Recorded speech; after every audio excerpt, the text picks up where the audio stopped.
Hi అందరికీ. Welcome to little brothers. ఈరోజైతే మళ్ళీ మనం ఒక చిన్న మినీ వ్లాగ్ అయితే చేస్తున్నాము. ఈరోజు ఏంటంటే మా ఇంట్లో మేము సమ్మక్క సారక్కకైతే పూజ చేసుకున్నాము.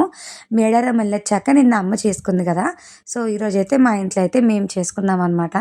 మా వారైతే చేస్తున్నారు పూజ అంతా కంప్లీట్గా చక్కగా ఈరోజు. సో మంచిగా దీపం పెట్టుకున్నాము, పూలు పెట్టాము అమ్మవారికి, అండ్ కొబ్బరికాయలు కూడా కొడుతున్నాము. అండ్ మేమైతే కోడి అది ఇక్కడే తీసుకున్నాము, ఇంట్లోనే అమ్మవారికి చూపించి అయితే చక్కగా ఇంట్లోనే చేసుకున్నాము. అండ్ కోడి ఇక్కడ చూపించిన తర్వాత చికెన్ కూడా మా వారే వండుతున్నారు ఈరోజు స్పెషల్గా. ఏ మాటకి ఆ మాట చెప్పుకోవాలి కానీ మా వారైతే చికెన్ కర్రీ చాలా బాగా టేస్టీగా చేస్తారనమాట. ఇంకా స్టార్ట్ చేసాము. ముందు చక్కగా ఆయిల్ అంతా వేసేసుకొని ఆ తర్వాత అందులో మసాలాలన్నీ కూడా వేసేసారు.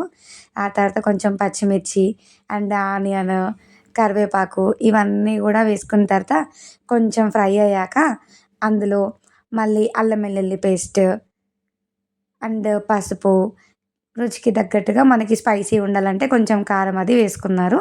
అండ్ ఆ తర్వాత సాల్ట్ కూడా వేశారు. ఇవన్నీ వేసుకున్న తర్వాత మంచిగా చికెన్ అవన్నీ కూడా 2-3 టైమ్స్ కడిగి వాష్ చేసుకున్న తర్వాత అది కూడా వేసేసాము. మేమైతే ప్రతి సంవత్సరం అక్కడికి వెళ్ళొచ్చిన తర్వాత చక్కగా మళ్ళీ ఇలా ఇంటికి తీసుకొచ్చుకున్న తర్వాత అమ్మవారికి పూజ చేసి అప్పుడు చేసుకుంటాం అనమాట. ఇంట్లోనే ఇలా చేసుకుంటాము. ఎవ్రీ ఇయర్ అయితే చేసుకుంటాం. ఇది చక్కగా మంచిగా అనిపిస్తుంది. అక్కడికి వెళ్ళొచ్చిన తర్వాత అయితే చాలా మంచిగా అనిపిస్తుంది మాకు కూడా. అండ్ చికెన్ అయితే ఇందులో అంతా వేసేసి ఆ తర్వాత పోపు అంతా కలిసేలాగా మంచిగా కలిపేస్తున్నారు. ఇప్పుడు ఇదంతా కలిపేసుకున్న తర్వాత చికెన్ అయితే కొంచెం మాడిపోకుండా ఉండాలి, మంచిగా ఉడకాలి అని చెప్పేసి దీనిపైన ఒక చిన్న ప్లేట్ లాగా పెట్టుకొని దానిపైన వాటర్ అయితే పోసుకున్నాము. ఇప్పుడు ఒకసారి తీసి చూస్తే అయితే కొంచెం అది ఆటోమేటిక్గా అందులో వాటర్ వచ్చేస్తుంది మనకి. మనం ఫస్ట్ వాటర్ అయితే ఎక్కువగా పోసుకోవాల్సిన అవసరం ఏమీ ఉండదు. ఇంక ఇప్పుడు కొంచెం మళ్ళీ ఒకసారి కలుపుకున్న తర్వాత మళ్ళీ మూత అయితే పెట్టేసుకున్నాము. ఆ తర్వాత ఇది ఇప్పుడు కొంచెం ముక్క ఉడికిందా లేదా చూసుకొని, ఒకవేళ ఉడకలేదంటే ఇంకొద్దిసేపు ఎక్కువ పెట్టుకుంటే అయిపోతుంది.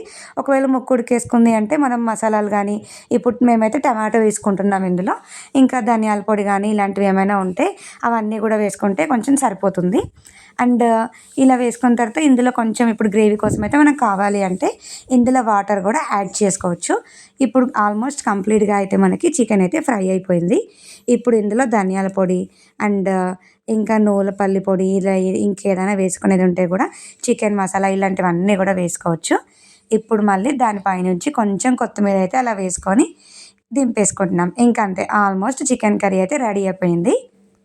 అమ్మ నాన్న అయితే పిలిచాము, వాళ్ళు కూడా వస్తున్నారు ఈరోజైతే ఇంటికి చక్కగా. Thanks for watching.